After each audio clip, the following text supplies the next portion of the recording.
최근에 저의 큰형님이 차를 새로 샀는데요.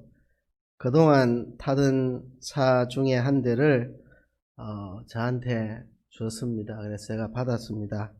2005년식 아반떼 오래된 차긴 한데 차 상태는 괜찮은 차인데 그것도 살려면 한 150만원 줘야 되는데 큰형님이 줘서 제가 받았습니다. 근데 이제 고마우니까 제가 할 수 있는 거는 이제 더치 커피를 차 가지고 올 때 한 병 보내고 또 다 먹은 것 같아서 또 2병을 어제 택배로 보냈습니다. 오늘 큰형님이 받고 택배 받고는 이제 잘 받았다고 문자가 왔는데요. 그 문자 내용을 제가 한번 읽어보겠습니다. 우리 큰형님이 제가 보낸 커피 택배를 받고 뭐라고 보냈는지 이렇게 보내왔습니다. 택배 100만 개보다 더 기다려지는 예수님의 재림을 묵상하는데 목사님 택배가 왔네. 잘 먹겠다. 이렇게 왔습니다. 택배 100만 개보다 더 기다려지는 예수님의 재림을 묵상하고 있는데 목사님의 택배가 왔네. 잘 먹을게. 이렇게 왔는데요. 진짜인 것 같습니까? 장난치고 농담한 것 같습니까? 저도 모르겠습니다. 우리 큰형님이 늘 농담하고 장난치는 걸 잘해요. 그래서 장난을 친 건지 진짜 택배 100만 개보다 기다려지는 예수님의 재림을 묵상하고 있었는지 저도 잘 모르겠습니다. 아무튼 최근 우리 큰형님이 많이 변했습니다.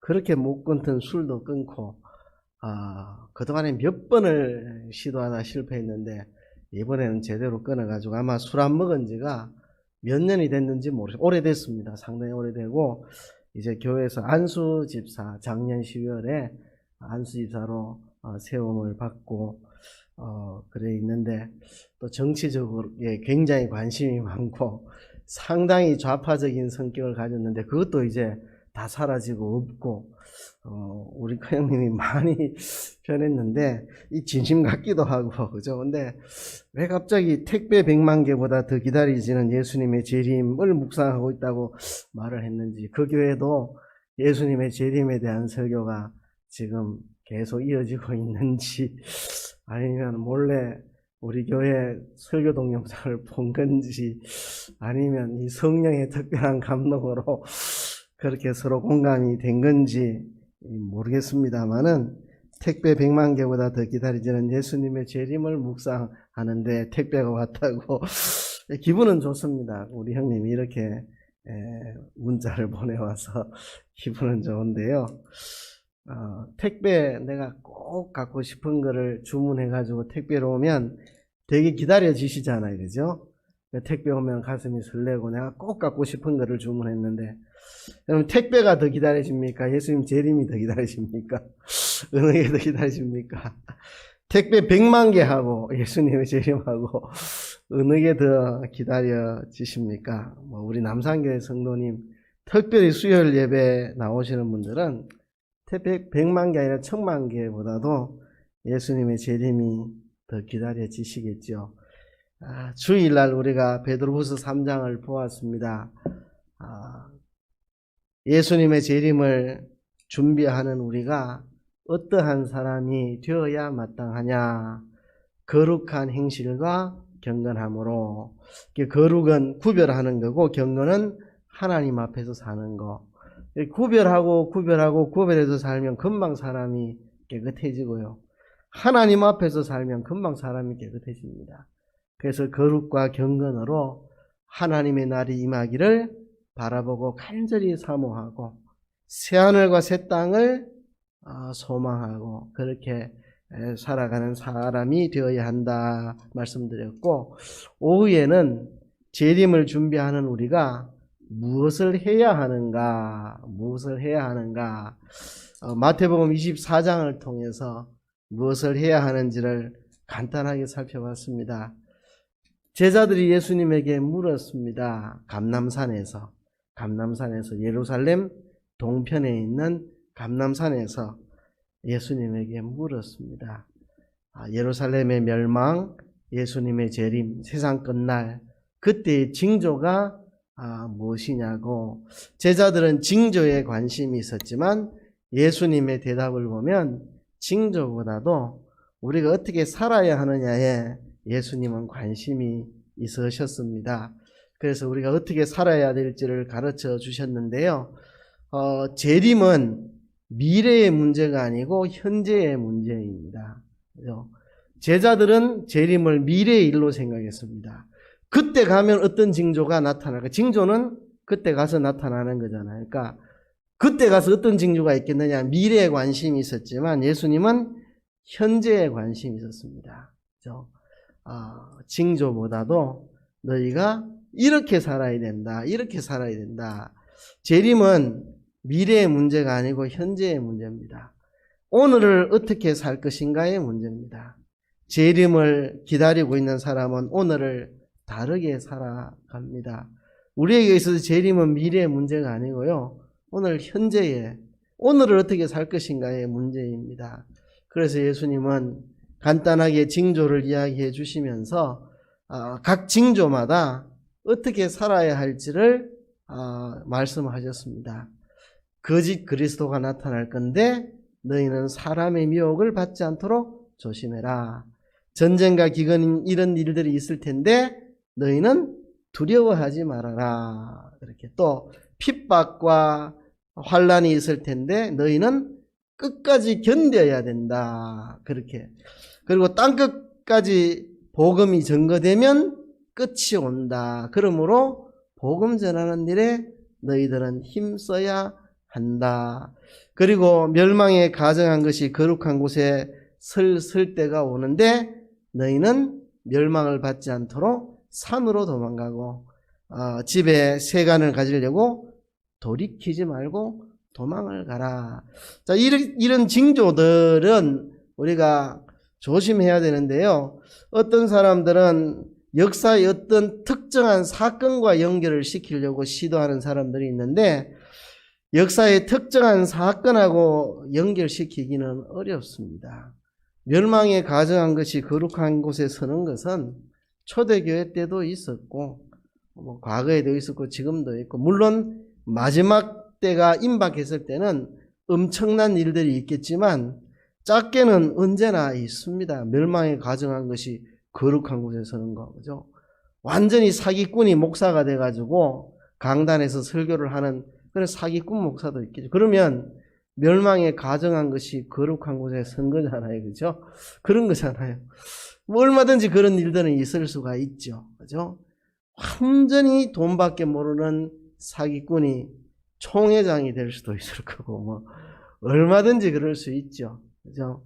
그러니까 멸망에 가정한 것이 거룩하게 서는 때는 역사에 드문드문 있어 왔고 마지막 때는 아주 크게 그런 일이 있을 텐데 그때 너희는 그 멸망에 동참하지 않도록 신앙의 세계로 너희들은 도망을 가야 된다.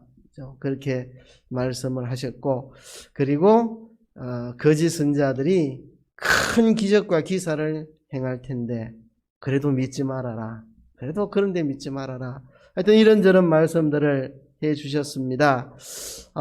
이제 오늘은 이어서 25장을 볼 텐데요. 예수님께서 종말과 관련해서 예수님 재림과 관련해서 제자들에게 말씀하신 게 24장으로 끝난 게 아니고 25장으로 이어집니다. 이어져요. 그래서 24장과 25장을 우리가 감람산 강화 그래 말합니다. 예수님이 감람산에서 재림에 대해서 제자들에게 설교한 내용 이게 24장과 25장이거든요. 그래서 주일 지나고 제가 화요일, 수요일, 어제하고 오늘이네요. 이 마태복음 25장을 새벽에 설교를 했습니다. 마태복음 25장에는 세 가지 이야기가 나옵니다. 1절부터 13절까지는 열처녀 비유가 나옵니다. 두 번째는 14절부터 30절까지 달란트 비유가 나옵니다. 이 새벽에 열처녀 비유와 달란트 비유 설교를 했고요. 오늘 저녁에는 31절부터 46절까지 이거를 양과 염소의 비유라고 말하기도 하는데 이거를 비유로 봐야 할 것인가 좀 고민이 됩니다. 비유적인 요소가 있긴 있죠. 멸망할 자들을 염소로 비유했고 또 구원받는 하나님의 백성들을 양으로 이렇게 비유를 했고 하니까 비유적인 요소는 있지만 전체 내용을 보면 비유라기보다는 최후의 심판에 대한 실상의 내용을 이야기한 것입니다. 그죠? 비유적인 요소를 가지고 있지만 마지막 심판대에 있을 일을 그대로 이야기한 것인데요. 오늘 이 세 가지 열처녀 비유와 달란트 비유와 양과 염소 비유에 관한 이 세 가지 이야기를 좀 하려고 합니다. 사실 뭐 비유 한 가지만 해도 자세하게 설명하면 1시간 안에 다 못하는데요. 여러분들이 뭐 열처녀 비유도 너무 잘 알고 있고 수없이 설교를 들었고 달란트 비유도 마찬가지고 그래서 그 이야기를 세밀하게 할 생각 없고 좀 핵심적인 거 우리가 좀 생각해 봐야 될 거 몇 가지씩을 좀 짚어서 생각을 하려고 합니다. 우선 열처녀 비유인데요. 그때의 천국은 마치 등을 들고 신랑을 맞으러 나간 열처녀와 같다 그랬습니다. 이거는 그 당시 결혼 풍습하고 관련이 있죠. 이제 신랑 친구들과 함께 신부를 데리러 오면 이제 이 신부가 신부 친구 이 들러리와 함께 신랑을 맞이해서 혼인잔치에 이제 들어가는 이 풍습과 관련이 있는데 이제 신랑이 밤늦게 이렇게 찾아온다고 합니다. 근데 이제 미련한 5처녀는 등을 가졌지만 기름은 가지고 있지 않았고 설기 있는 5처녀는 등과 함께 그릇에 기름을 담아 가지고 갔는데 신랑이 드디어 왔습니다. 그래서 다 졸며 잤습니다. 이게 졸며 잔 것에 대해서 본문은 책망하지 않습니다. 왜? 설기 있는 5처녀는 졸며 자도 됩니다. 기름 준비 다 해놨기 때문에 언제 신랑이 와도 맞이하러 나가면 되니까 신랑이 드디어 오니까 졸며 자는데 아무 문제가 없습니다. 만반의 준비를 다 하고 졸고 있으니까 왔다 하는 소리가 들리면 깨서 나가면 되니까. 그런데 이 미련한 5처녀는 그렇지 않았습니다. 기름 준비도 해놓지 않고 졸고 자고 있었습니다. 그러다 갑자기 신랑 오면 기름도 없는데 어떻게 등불을 들고 나가서 신랑을 맞이할 수가 있겠습니까? 결국 지혜로운 설기 있는 이 5처녀는 혼인잔치에 들어가게 됐지만 이 미련한 5처녀는 기름이 없어서 등불을 밝힐 수가 없어서 혼인잔치에 들어가지를 못했다는 것입니다. 이 열처녀 비유는 조금 해석상에 약간 고민이 되는 부분이 있기는 한데요. 그런데 이제 마지막 구절이 이 열처녀 비유가 무엇을 뜻하는지를 명백하게 말하고 있습니다. 13절에 보면 그런즉 깨어 있으라 너희는 그날과 그 시를 알지 못하느니라. 이게 열처녀 비유의 결론입니다. 결론. 그러니까 열처녀 비유는 다르게 해석하면 안 되고 이렇게 해석해야 됩니다. 열처녀 비유의 뜻은 깨어 있으라 너희는 그날과 그 시를 알지 못하느니라는 교훈을 주기 위한 비유입니다. 깨어 있으라 너희는 그날과 그 시를 알지 못하느니라. 이게 열처녀 비유의 교훈입니다. 깨어 있어야 된다. 왜 깨어 있어야 되느냐? 너희는 그날과 그 시를 알지 못하기 때문이다. 자, 여기 깨어 있다는 말이 무슨 말이냐 하면 이 설기 있는 처녀나 미련한 처녀나 다 졸며 자고 있었거든요. 졸고 자고 있으면 안 된다. 깨어 있으라 그 말이 아닙니다. 그 말이 아닙니다. 설기 있는 5처녀 졸며 잤어요. 근데 책망받지 않았고 혼인잔치에 들어갔어요. 그러니까 그거를 책망하는 게 아닙니다. 졸며 잔 그거를. 여기 깨어 있으라는 말은 신랑을 기다리다가 늦게 온다고 졸거나 하지 말아라 그 말이 아니고요.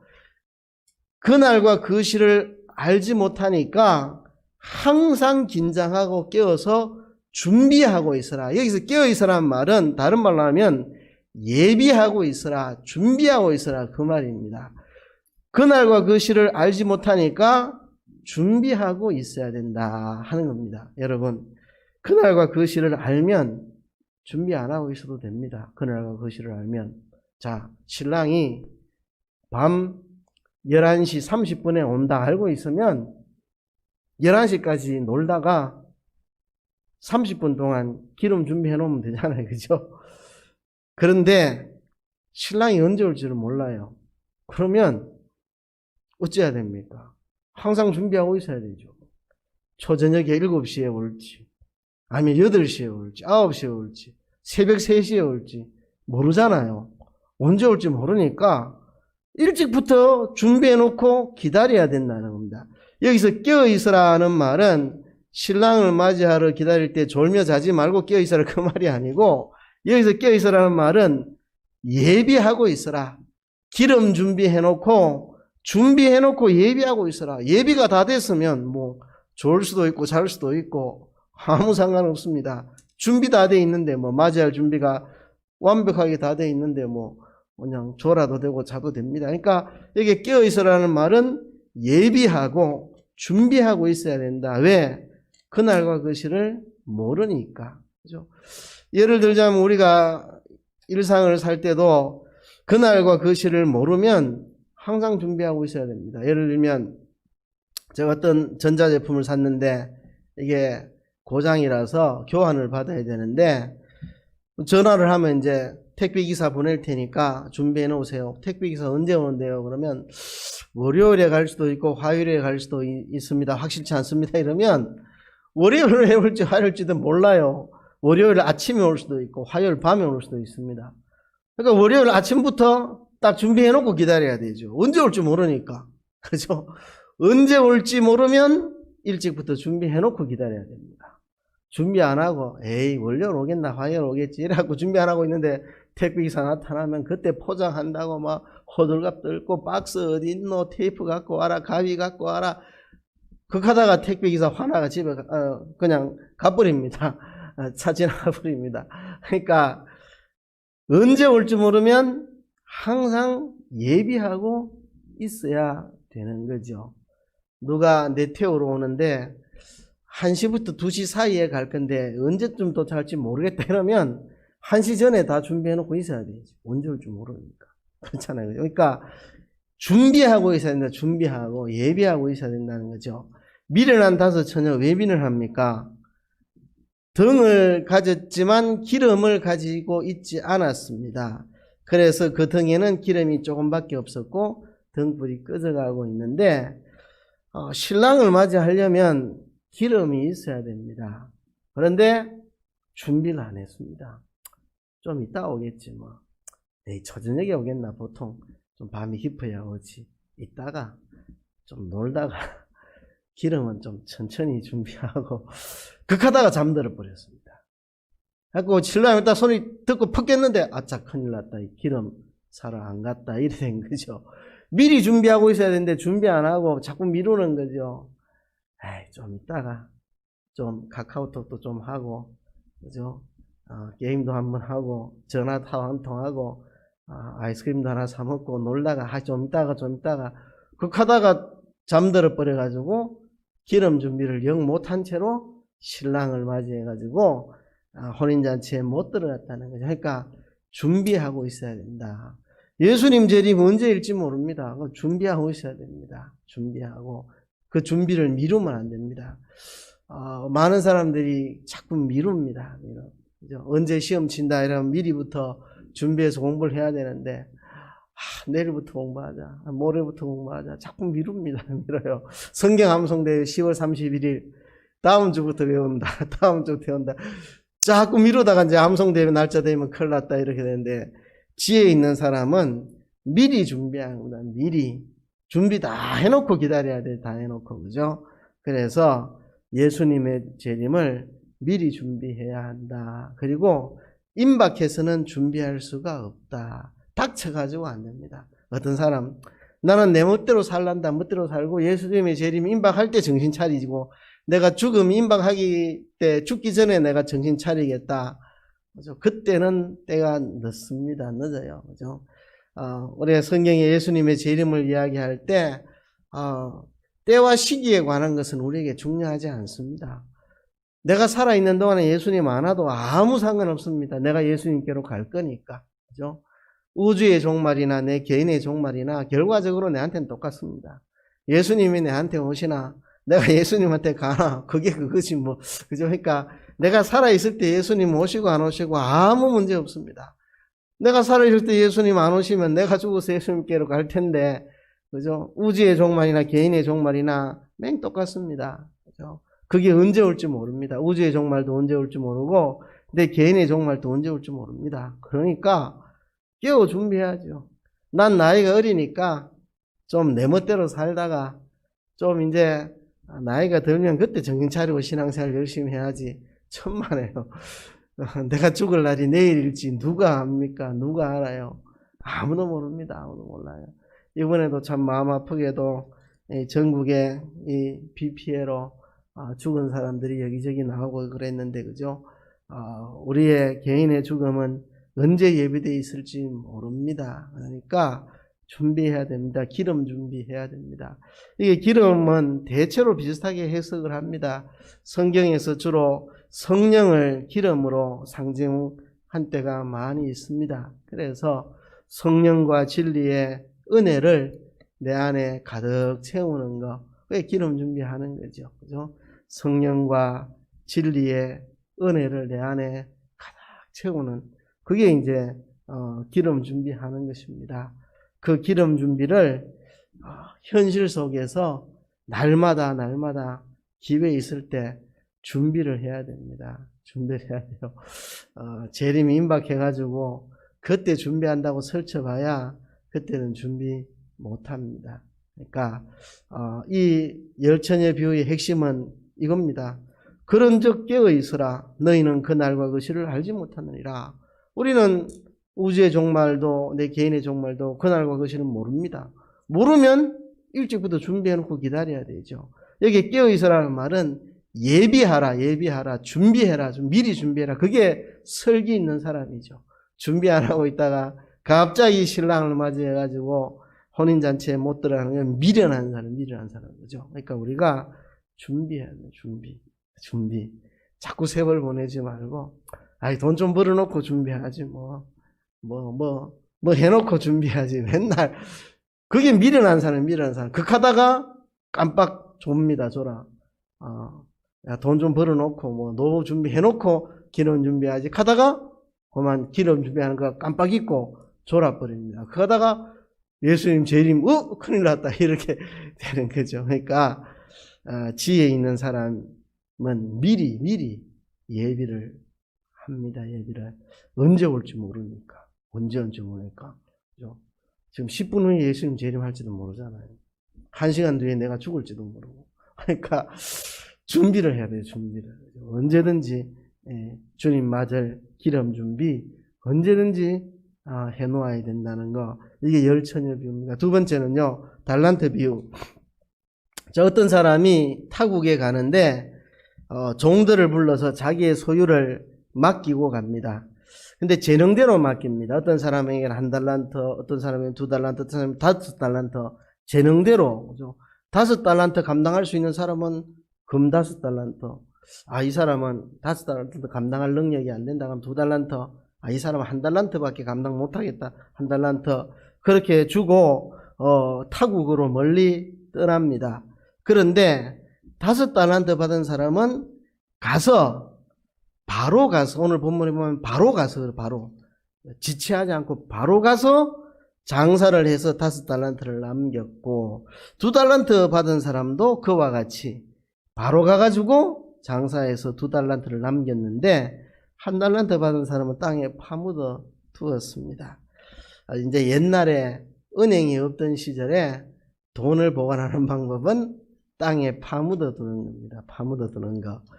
자, 그런데 세월이 지나서 주인이 이제 와서 종들과 계산을 대는데, 5달란트 받은 사람, 주인님, 내가 열심히 장사해서 5달란트를 남겨서 이제 10달란트가 됐습니다. 근데 주인이 기뻐서, 착하고 충성된 종아, 잘했다. 작은 일에 충성했으니까 많은 것으로 네게 맡겨주겠다. 내 주인의 즐거움에 참여해라. 2달란트 받은 사람도 마찬가지. 근데 문제는 1달란트 받은 사람입니다. 1달란트 받은 사람이 1달란트 그대로 주인에게 내어놓으면서 이렇게 변명을 합니다. 변명을. 주여, 당신은 굳은 사람이라 심지 않은 데서 거두고 해치지 않은 데서 모으는 줄을 내가 알았으므로 두려워하여 나가서 당신의 달란트를 땅에 감추어 두었나이다. 보소서 당신의 것을 받으셨나이다. 이렇게 말했습니다. 자, 이 달란트 비유는 뭐 해석에 어려운 게 없는데 딱 한 가지 어려운 부분은 요 한 달란트 받은 사람이 한 말이 무슨 뜻인지, 주여 당신은 굳은 사람이라 심지 않은 데서 거두고 해치지 않은 데서 모으는 줄을 내가 알았으므로 두려워하여 나가서 당신의 달란트를 땅 속에 감추어 두었나이다. 이게 무슨 말인가? 여기에 좀 생각을 해봐야 되는데요. 주여 당신은 굳은 사람이라, 다른 복음서에서는 엄한 사람이라, 마가복음 누가복음 이런 데서 엄한 사람이라 그렇게 말했습니다. 엄한 사람, 굳은 사람, 아주 굳은 사람, 엄한 사람, 좀 못된 사람, 돈에 대해서 아주 엄한 사람, 그죠? 조금이라도 손에 보면 난리 나는 그런 아주 굳고 엄한, 좀 고약한 이 구두쇠 영감처럼 고약한 아주 그런 엄한 사람이다. 그래서 당신은 심지 않은 데서 거두고 해치지 않은 데서 모으는 줄을 내가 알았으므로, 자, 거두려면 심어야 거두잖아요. 그죠? 심는다는 것은 내가 가지고 있는 곡식이나 뭐 감자, 고구마 이런 거 쪼개가지고 땅에 심어야 되잖아요. 그죠? 그래야 거두는 거죠. 심는 거는 쓰는 거잖아요. 그 내가 밥 해 먹을 수도 있는 건데 안 해 먹고 이제 그거를 심는 거죠. 내가 그죠? 감자 전 해 먹을 수 있는데 안 먹고 그거 이제 심는 거죠. 심은 다음에 거두고, 그 다음에 해치지 않은 데서 모으는 줄을 내가 알았으므로, 이게 해친다는 건 아마 이런 게 아닌가. 곡식을 추수해가지고 널어서 말린 다음에 이제 키즈를 해서 쭉정이 날려보내고 알곡을 모으는데, 해쳐놓고 알곡을 모읍니다. 먼저 해쳐놓고 모으는 거죠. 다 해쳐놓고 다시 모으는 건데, 해치지 않은 데서 모으는 줄을 내가 알았으므로, 이게 무슨 뜻인가? 당신은 심지도 않고 거두려고 하고 해치지도 않고 모으려고 하는 좀 심보가 아주 못된, 좀 냉정하고 엄한 그런 사람이다. 그러니까 투자도 안 하고 희생도 안 하고 노력도 안 하고 거두기만 하려고 하는, 당신은 그런 사람이다. 이제 이 한 달란트 받은 사람이 주인에 대해서 이제 오해하는 겁니다. 오해하는 거죠. 그러니까 원금은 손해도 하나도 안 보고 얻으려면 투자를 좀 많이 하고 그 다음에 거두는데, 당신은 워낙 엄한 사람이라 원금 손해 나는 일은 절대로 안 하는, 원금의 손해 절대 안 보는 범위 하에서만 뭔가 소득을 얻으려고 하는, 원금 손해를 감수하고도 심고 투자하는 그런 거 할 줄 모르는, 당신은 굳은 사람이라서 원금 손해는 절대 안 보면서 뭔가 수익을 얻으려고 하는 엄하고 굳은 사람이라, 내가 두려워가지고 혹시나 원금 손해 날까 해가지고 이거 들고 장사하러 나갔다가 장사 잘 되면 모르지만 장사 안 되면 원금 까먹으니까, 당신은 굳은 사람이라서 원금을 절대 손해 안 보는 방식으로만 돈을 버는 사람이라, 내가 절대로 원금 손해 안 보려고 두려워하는 마음으로, 원금 손해 날까 두려워하는 마음으로 땅에 감추어 뒀습니다. 내가 한 푼도 손해 안 나고 그대로 내가 가지고 있습니다. 받으십시오. 이렇게 하니까 주인이 하는 말이, 너 참 못됐다. 내가 그런 사람인 줄 알았느냐. 내가 해치지 않은 데서 모으고 심지 않은 데서 거두는 그런 고약한 사람인 줄 알았느냐. 그러면 돈을 취리하는 자들에게 두었다가 본전과 별리를 받게 할 것이 아니냐. 그 당시에도 돈을 맡기면 이자를 주는 그런 게 있었습니다. 그래서 거기 갖다 주면 원금 손해 안 봐고 돈 벌 수 있는데 그거라도 하지. 너는 내가 원금 손해 절대 안 보면서 수익을 보려고 하는 엄한 사람이라고, 그래서 원금 손해 날까봐 이거를 감춰뒀다 하는데, 그러면 원금 손해 안 나고 이익 볼 수 있는 방법이 있잖아. 이자 주는데 갖다 맡기면 원금 손해 안 나고 이자 받을 수 있잖아. 그거라도 하지 왜. 장사하기 싫으면. 장사하면 많은 돈 벌 수 있는데 원금 손해 날까 봐 겁나서 장사 못 하겠다 그러면 원금 손해 안 나고 이 돈을 벌 수 있는 거 이자 주는 데 맡기면 원금 손해 안 나고 할 수 있잖아. 그거라도 하지 왜 그건 왜 안 했냐? 할 말이 없지. 그러니까 이 사람은 변명이에요. 변명. 그죠?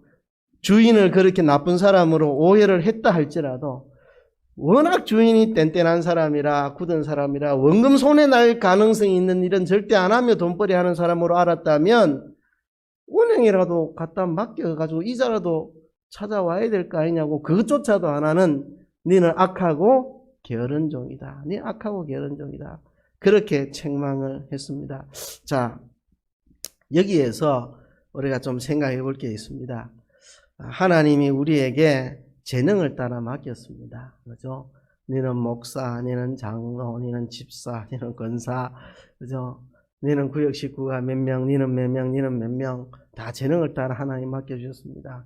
너는 교인 10,000명 목사, 너는 100명 목사, 너는 50명 목사, 너는 10명 목사, 재능을 따라 맡겼습니다. 그러면 우리는 맡은 일에서 죽도록 충성을 해야 되는데 게으름을 부린다. 게으름을. 뭔가 내가 열심히 일해서 남길 생각 안 하고 맡은 일에 충성을 안 한다는 거죠. 그죠? 그러니까 이런 게 이제 문제입니다. 괜히 하다가 실수하느니 차라리 하지 말자. 이런 거잖아요. 한 달란트 받은 사람.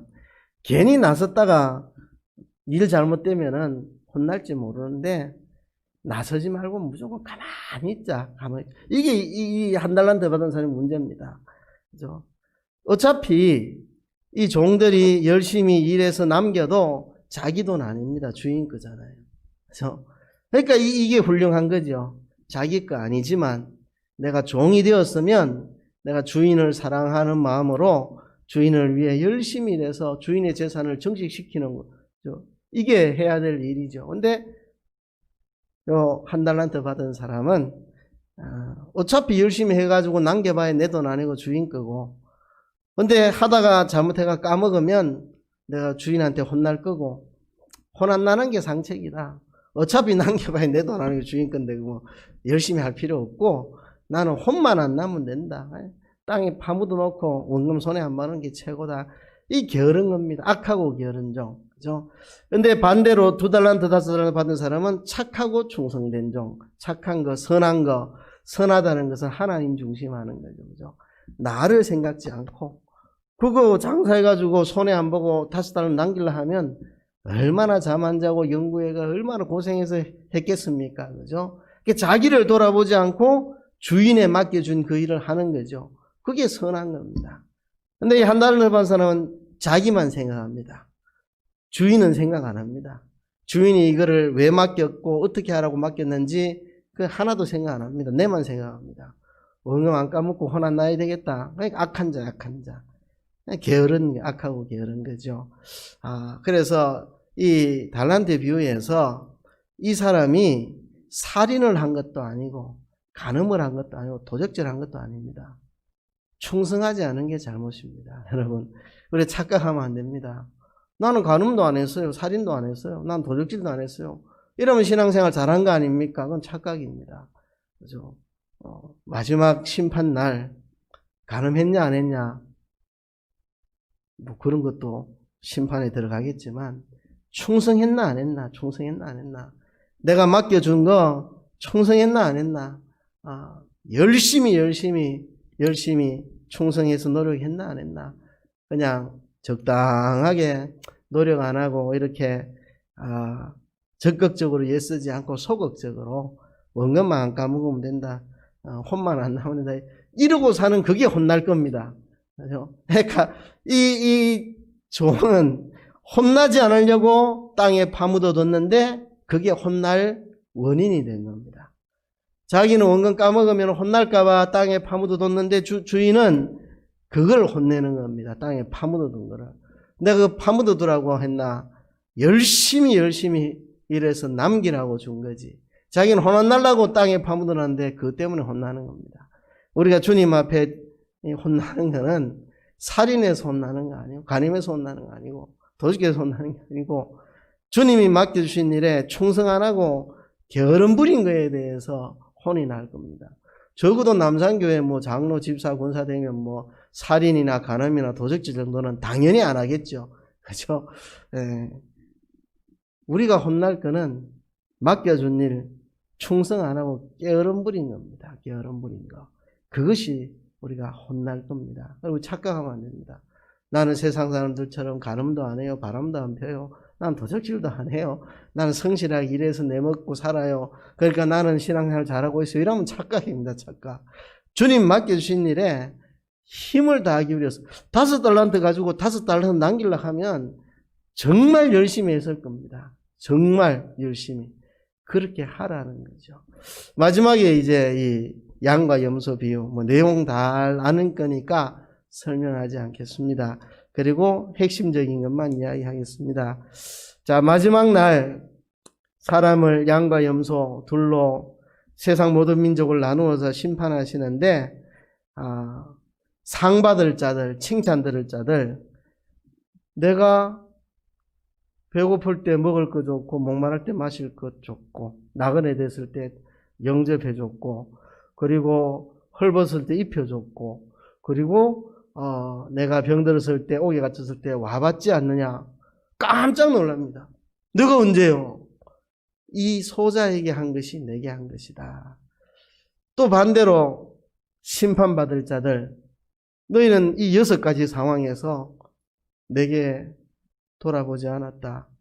너가 언제요? 깜짝 놀랍니다. 이 소자에게 하는 것이고 내게 안 한 것이다 하는 거죠.